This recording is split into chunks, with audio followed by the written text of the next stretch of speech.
السلام علیکم ورحمۃ اللہ وبرکاتہ۔ حضرت شیخ عبد القادر جیلانی رحمۃ اللہ علیہ کے نام سے کون شخص ناواقف ہوگا؟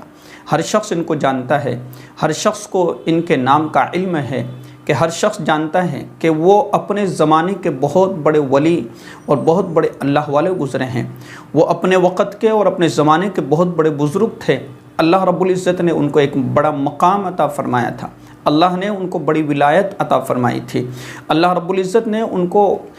علم عطا فرمایا تھا۔ وہ محدث تھے، اپنے زمانے کے فقیہ تھے اور عالم دین تھے۔ میں ان کا ایک واقعہ آپ کے سامنے سنانے کی کوشش کروں گا، اور اس واقعے سے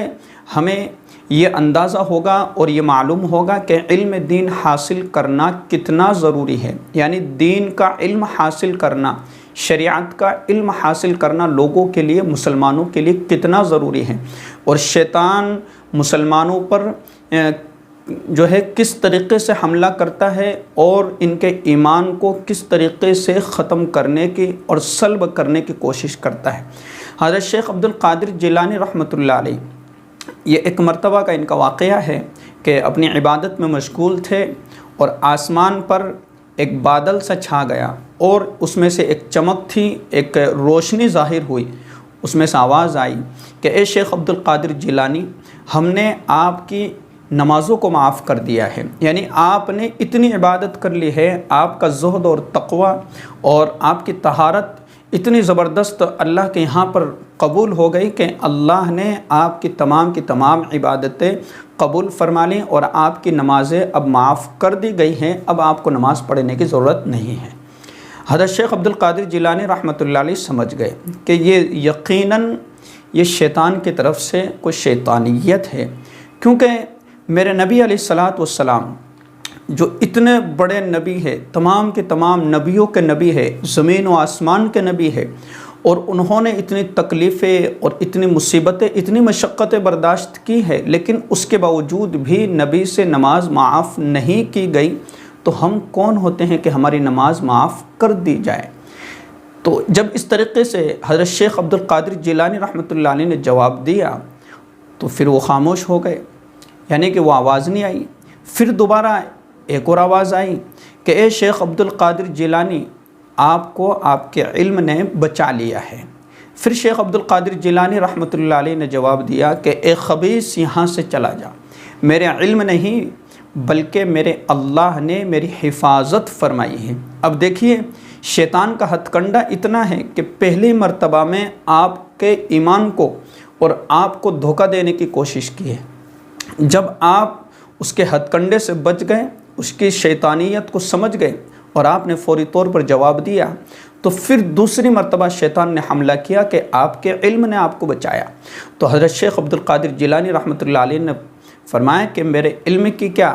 میرے کو تو بچانے والا اللہ ہے، میرے ایمان کی حفاظت کرنے والا اللہ ہے۔ تو شیطان کئی طریقوں سے ایمان والوں پر اور مسلمانوں پر اور بڑے بڑے اللہ والوں پر حملہ کرنے کی کوشش کرتا ہے۔ ایک اور واقعہ انہی کا مشہور ہے کہ ایک مرتبہ حضرت شیخ عبد القادر جیلانی رحمۃ اللہ علیہ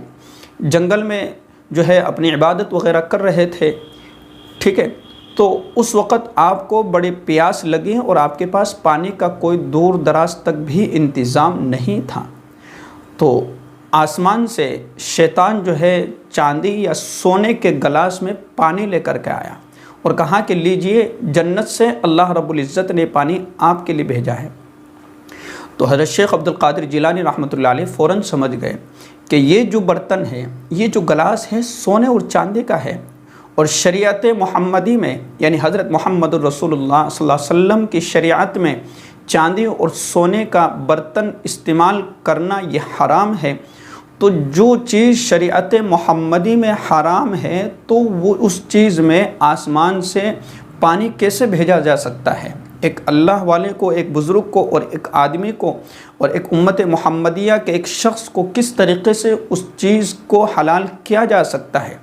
تو پھر حضرت شیخ عبد القادر جیلانی رحمۃ اللہ علیہ نے اسے بھگایا اور لا حول ولا قوت الا باللہ پڑھا۔ تو شیطان کئی طریقوں سے لوگوں پر حملہ کرنے کی کوشش کرتا ہے، اس لیے میرا عزیزو، ہمیں جو ہے علم دین حاصل کرنا ہے، علم سمجھنا ہے، جو ہے دین کے مسائل کو سیکھنا ہے، اور پوری زندگی اس علم کو سیکھنے میں اور پھر اس کے بعد اللہ رب العزت کی عبادت میں گزار دینا ہے، اور یہی چیز ہے جو ہمارے لیے آخرت میں کام آئے گی، ورنہ دنیا کی تمام چیزیں ہماری یہیں کی یہیں ختم ہو کر کے رہ جائے گی۔ دنیا کی کوئی چیز ہمارے ساتھ نہیں جانے والی، اگر کوئی چیز ہمارے ساتھ جائے گی تو ہمارا علم، ہمارا تقوی، ہماری طہارت اور ہماری عبادت ہے، یہ وہ چیزیں ہیں جو ہمارے ساتھ جائے گی، ورنہ اس کے علاوہ جتنی بھی دنیا کی چیزیں ہیں، جو چیزیں دنیا میں ہیں وہ تو ہمارا کچھ بھی ساتھ نہیں دینے والی ہے۔ تو ان دو واقعوں سے ہمیں یہ پتہ چلا ہے کہ ایک تو علم دین کو حاصل کرنا، علم دین کو سیکھنا، یعنی جب آدمی کے پاس علم ہوگا تبھی تو وہ سمجھ سکتا ہے کہ شیطان جو چیز ہمارے سامنے پیش کر رہا ہے تو وہ چیز ہمارے لیے صحیح ہے یا غلط ہے، جو چیز ہمارے سامنے پیش کر رہا ہے آخر وہ چیز ہمارے لیے حلال ہے یا حرام ہے۔ تو شیطان تو ہر طریقے سے اپنا ہتھ کنڈا جو ہے ڈالنے کی کوشش کرتا ہے، اب اس ہتھ کنڈے سے بچنا ہمارا کام ہے۔ اگر اللہ نے ہمیں علم دیا ہے تو ہم اس کی تحقیق کر سکتے ہیں،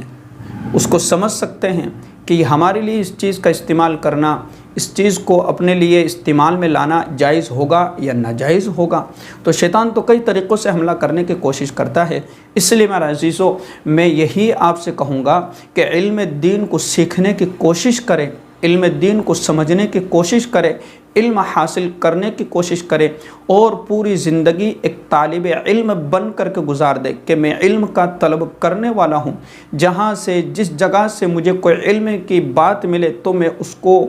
جو ہے اپنی زندگی میں لانے کی کوشش کرو۔ اللہ رب العزت ہم سب کو عمل کرنے کی توفیق نصیب فرمائے۔ السلام علیکم ورحمۃ اللہ وبرکاتہ۔